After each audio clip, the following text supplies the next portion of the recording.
camera going? I would think it would have a Bigger sign. racer entrance.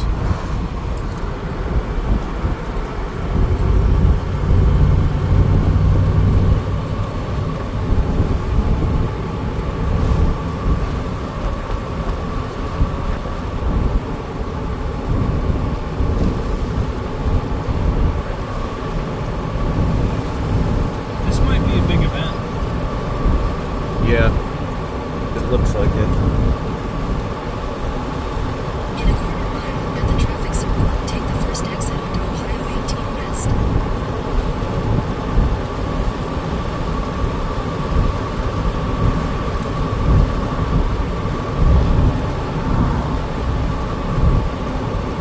This is going to be bigger than the Dragway 42. Yeah.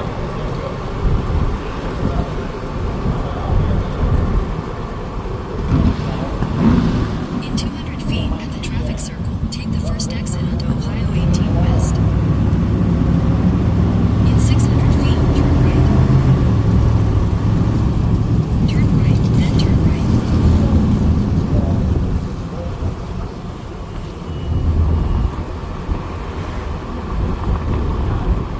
Take the next right, then turn right.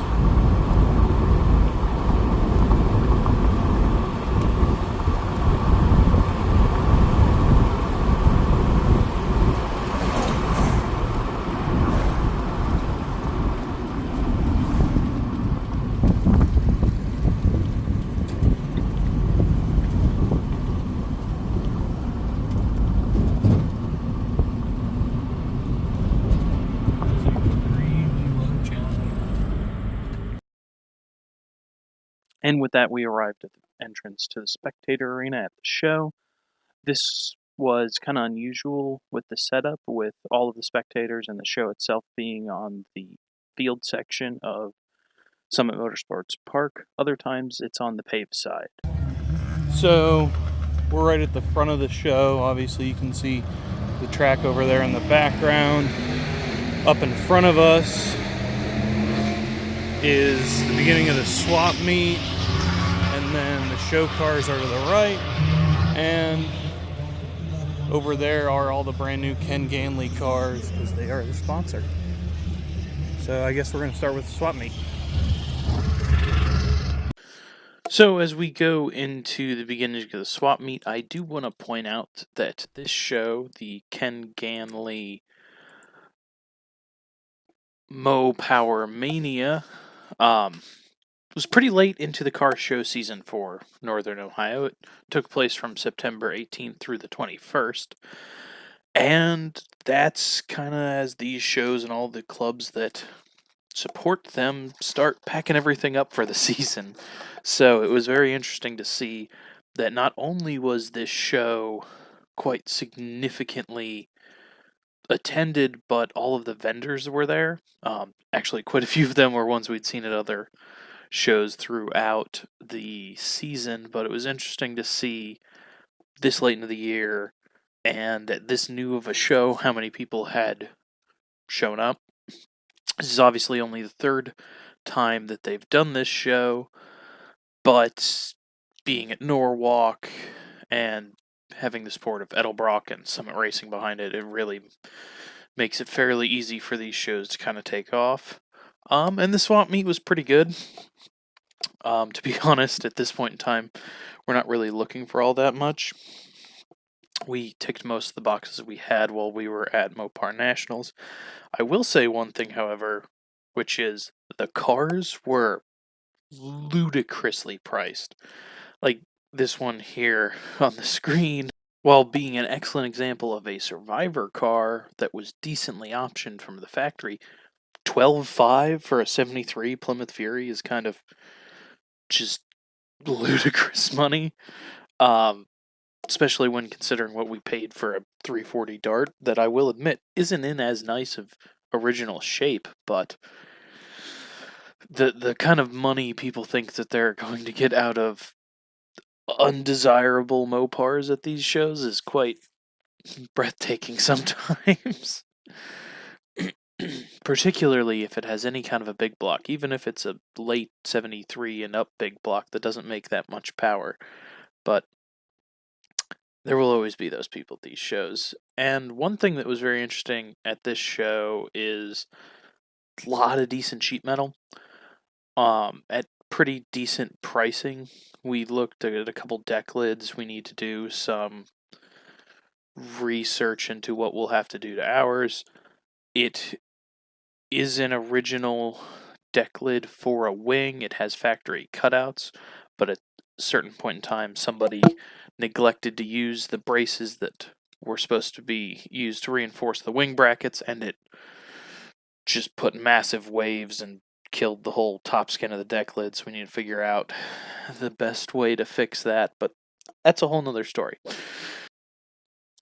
So as we went on through the swap meet, you can once again see that there is a fairly decent amount of sheet metal that was at this show, particularly for a Northern Ohio show. Sheet metal is in pretty high demand, needless to say. And what you're going to see here in a minute is another fairly interesting car that was for sale. And again, it's one of those things where it's unimaginably expensive. I know that square bodies, action bodies, and dense side Fords have kind of shown that even the 3/4 ton long bed market for old pickup trucks is insane. But a 200 series Dodge for almost $16,000, that's not going to happen. These trucks are $5,000 all day long. And I do understand that that particular truck was a fairly nice example of one, but those trucks just aren't demanding that kind of cost yet, even if they are big block equipped, or is that one's case in very good shape. They're just not worth that yet. And that one, while it had decent paint, did have a fair amount of rust already in the bed. And I will point out in the background there is a very nice convertible Dakota that we have seen at a bunch of these shows, and that's one of the cars on the list that I just I don't know why I like him so much, but I do. And as you can see here, my dad is going through some of the poverty caps that are sitting around. It is a bit insane how a set of vintage hubcaps for the lowest trim cars that Dodge ever made have gotten so expensive. I mean, go on eBay or anywhere and you can see minimum $100 a set, and they're usually not in that good a shape. Those ones weren't too bad, aside from having one odd one out, but they were a bit too expensive, and we already have a few sets, so we don't really need any more.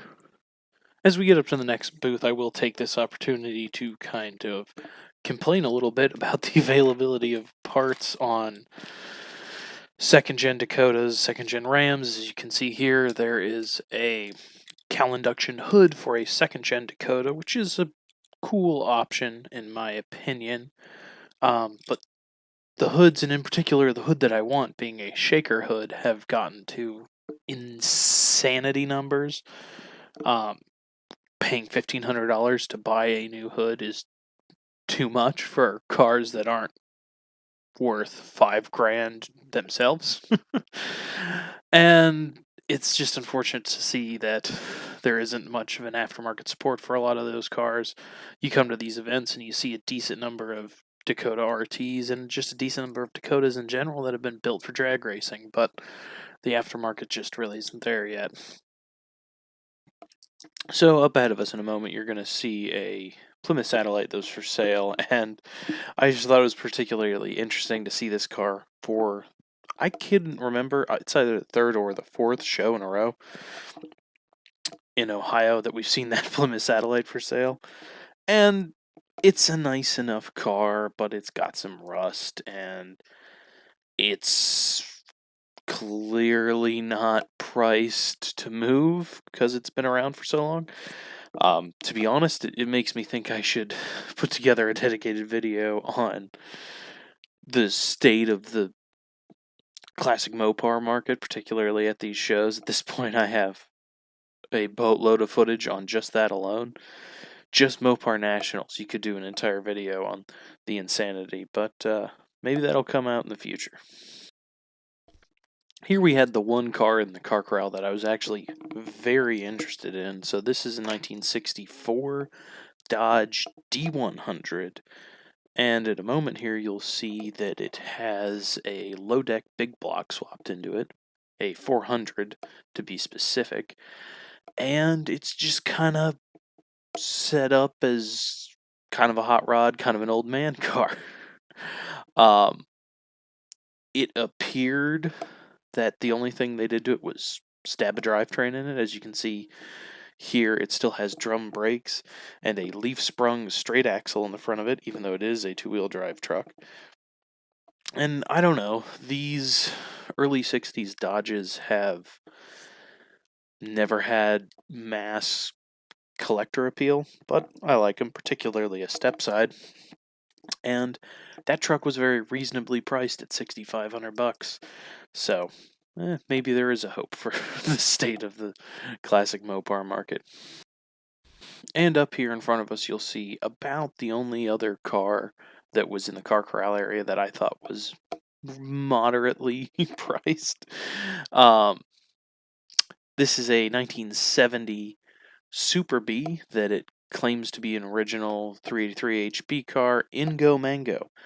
And being a 1 year only car in a decent trim spec, $8,000 isn't unheard of.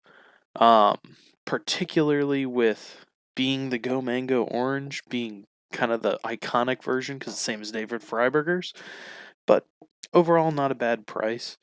And as you can see, as we kind of go through some of the rest of the swap meet, there was a decent amount of body panels and trim and taillights and some go fast parts, although the vintage speed parts have been lesser and lesser at the shows over the past year, but still a fair amount of interesting stuff. So as we get into the actual cars that were in the show, we're going to start off with one that I find particularly interesting, but the world didn't so much. This is a 1989 Shelby Dodge Dakota.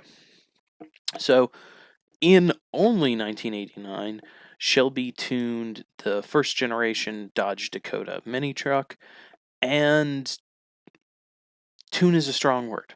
Essentially, all they did was realize that the engine bays on these trucks were big enough to fit a small block Mopar in, so they put a roller LA TBI engine in, and essentially that's it. They were slightly more powerful than a standard TBI 318, but that is solely due to the fact that they removed the clutch fan off the front of the engine because it wouldn't fit.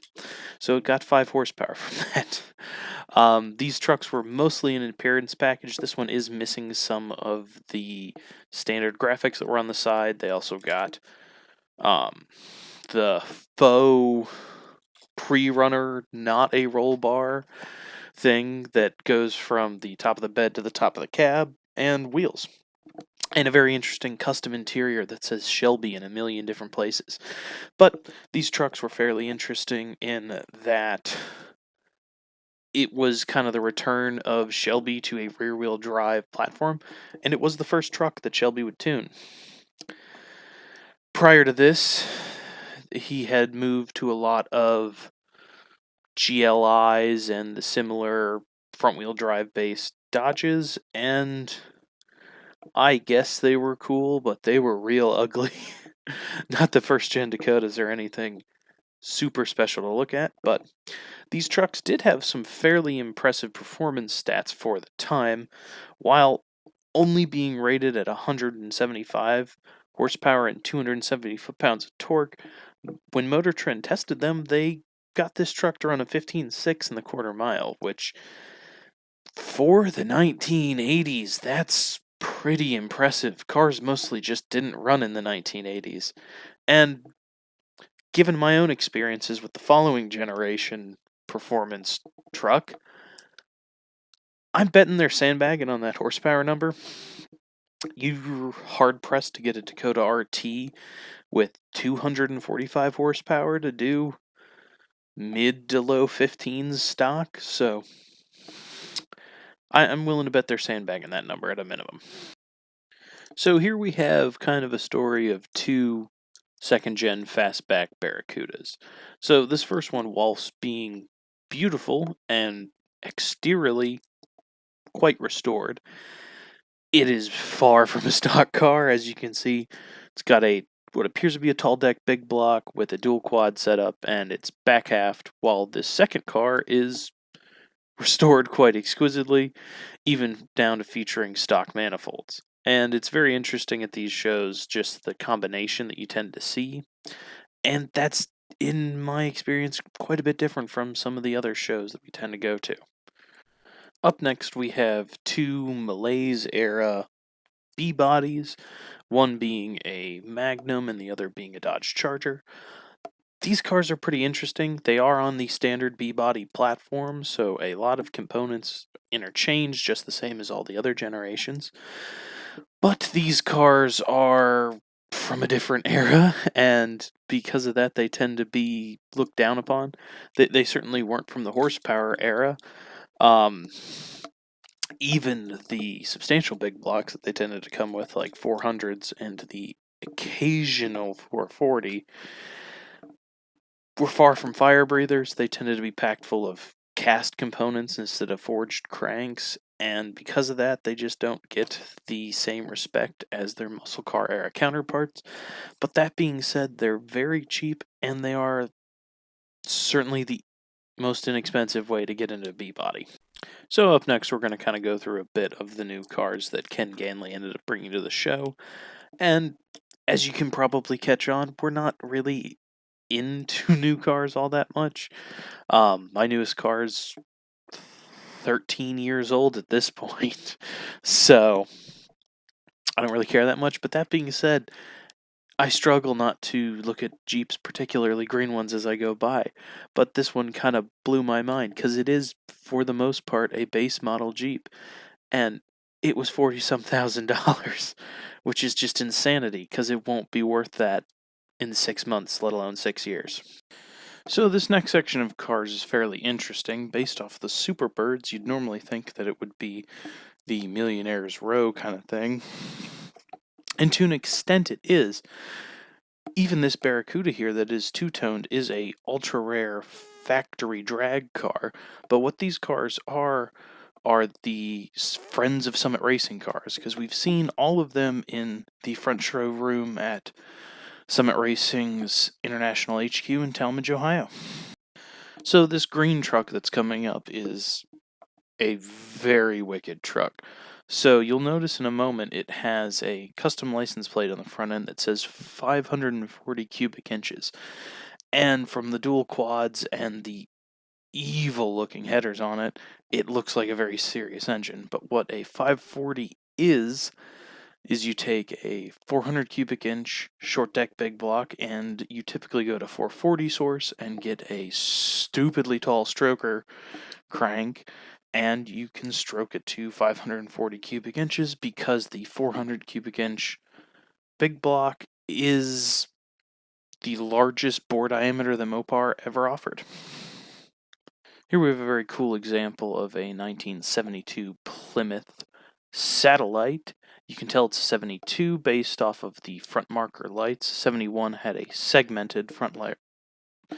And these cars, it's been very interesting to watch them become unobtainium in the last few years, and I blame David Freiberger, because I remember being in high school, they were worthless. And now they cost a lot of money. And here's one car that, while this particular rare model is unobtainium, these are cars I think will do a similar thing.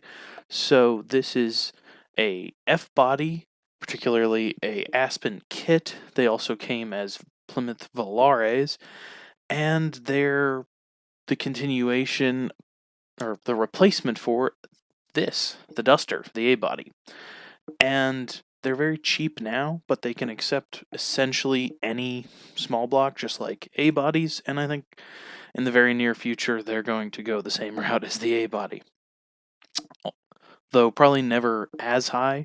As you can see, this A-body is in excellent condition, and these just demand stupid money these days. Up next is a car I'm surprised exists at all. It's hard to tell in the video, but this is kind of a dull green with an orange stripe 71 Plymouth Roadrunner.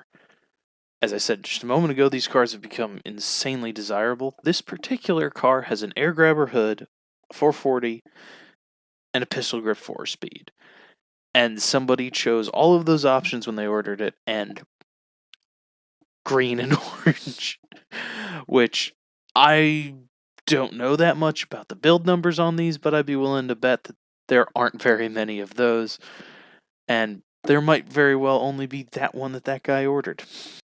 So here we have a car that we had to stop and take a look at for an extended period of time because it looks so much like my dad's 73 Dart. This car is also a sublime green car with the factory hood scoop and a factory 340. I'm not sure on the graphic package on the hood and along the side if those are stock graphics. I'm fairly sure that the hood and the hood scoop are not supposed to be gloss black. I'm fairly sure they're supposed to be a duller black. That being said, I do know the Dart Sport logo car across the back is a factory style sticker, which we've played around with the idea of putting it on the back of the car.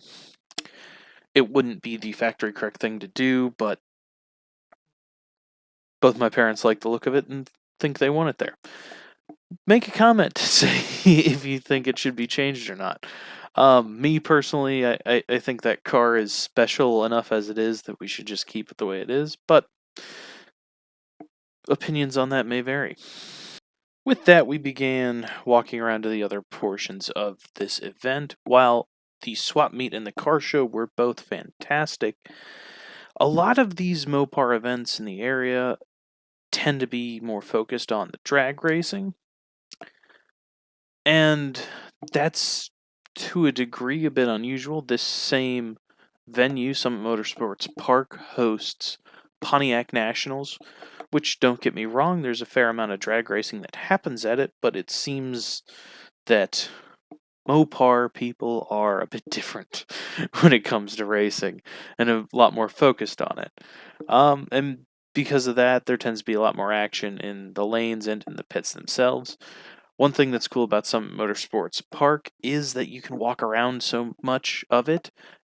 When you get there, you kind of get this understanding that it is a much bigger track than most. Not to say anything wrong about the other tracks around the state, but Summit Motorsports Park is essentially the biggest drag strip in the state, to my knowledge. Now, I do want to point out, as we're watching some drag racing in the background, how A-bodies in general, and in particular Dusters, Dart Sports, and Demons, have just been so pigeonholed into the drag racing realm, and how so many of them are becoming drag cars and getting cut up, and it's unfortunate for those of us who want to buy them because they've gone through the roof in value, and for people that want to kind of save them from that. Not to say that there's anything wrong with cutting a car up and building a drag car, but at some of these events we've gone around and seen what were ultra rare factory muscle cars, 340 cars, that somebody threw away everything that was special about them. But to each their own, I suppose. So next we're going to kind of go through the pit area. And one interesting thing about this show is often the bigger shows, like back when they did Super Summit and a couple of the other community events that they did here, this area that's tarmac would largely be for the show itself and not be for dedicated pits. And that kind of shows the difference with the Mopar shows, that you need much more space for the pits. And after that little foray into the pits, we got up on the stands and watched a bit of drag racing. As I've said several times through the duration of this video, drag racing is a very central part of this event, and in general, Mopar car culture tends to favor drag racing above all else. But it's really a whole nother thing to go to these events and watch this kind of racing where you might see 50 or 60 cars making sub 10-second passes. And I remember being a kid going to some of these events, and that was like a mind-blowing, earth-shattering thing. But now we go to these events and there's dozens of people doing it consistently in bracket race cars. And it just kind of makes me think. A lot of people talk about how certain aspects of car culture are dying, and certainly if all you do is look at modern cars, there isn't really any of that left at this point. Although I will admit that there's a sprinkle of hope with some of the OEs bringing back V8s for the 26 model year, but when you look at the aftermarket and where people are putting their time, effort, and money these days, a lot of it is going back into these old cars in a way that you just didn't see 10 or 15 years ago.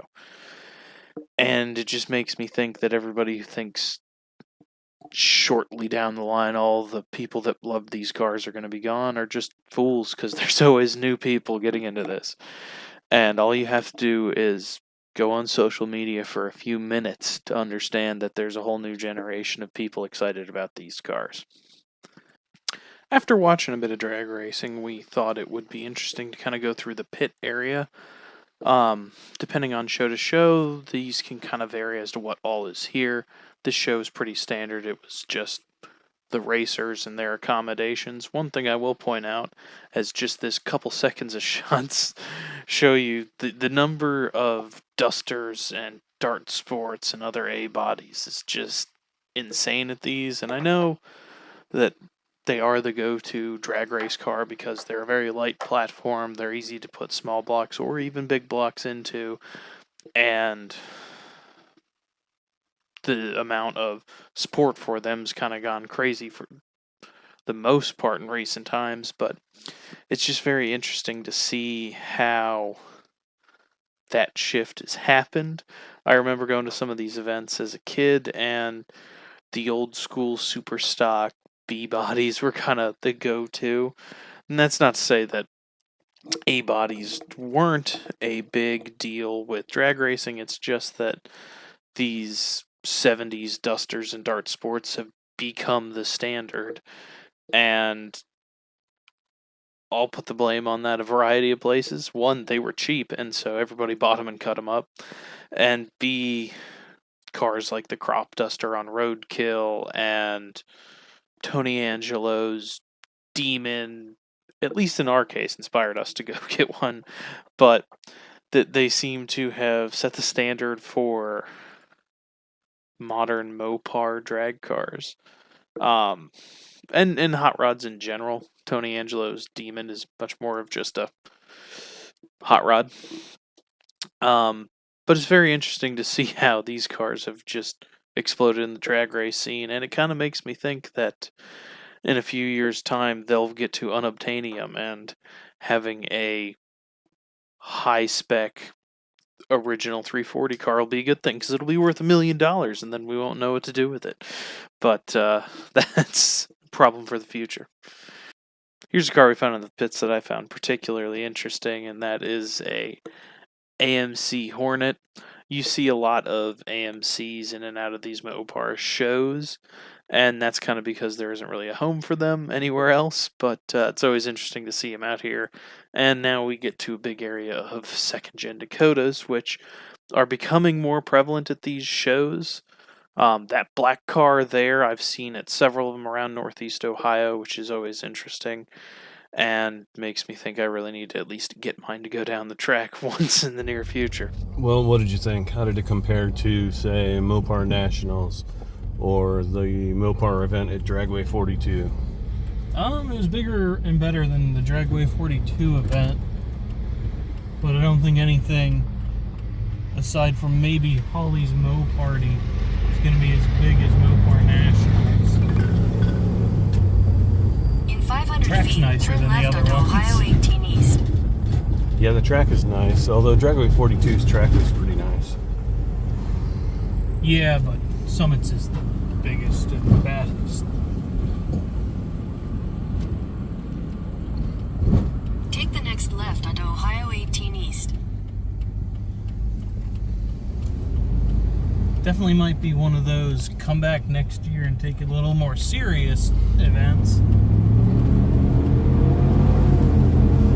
In a quarter mile at the traffic Yeah, circle, take and the we should third look exit more onto into the Ohio schedule 601 North. to see what it would take to bring a car and run it. But yes, overall, definitely worth it. And with that, we motored away from the show without any issues on our way home. Just like to thank everybody for watching this video, certainly if you've made it to this point, and like to just do a quick ask for a like and a subscribe. It does go a lot towards helping these videos get out there and getting us to keep doing them. So, until next time, thanks for watching.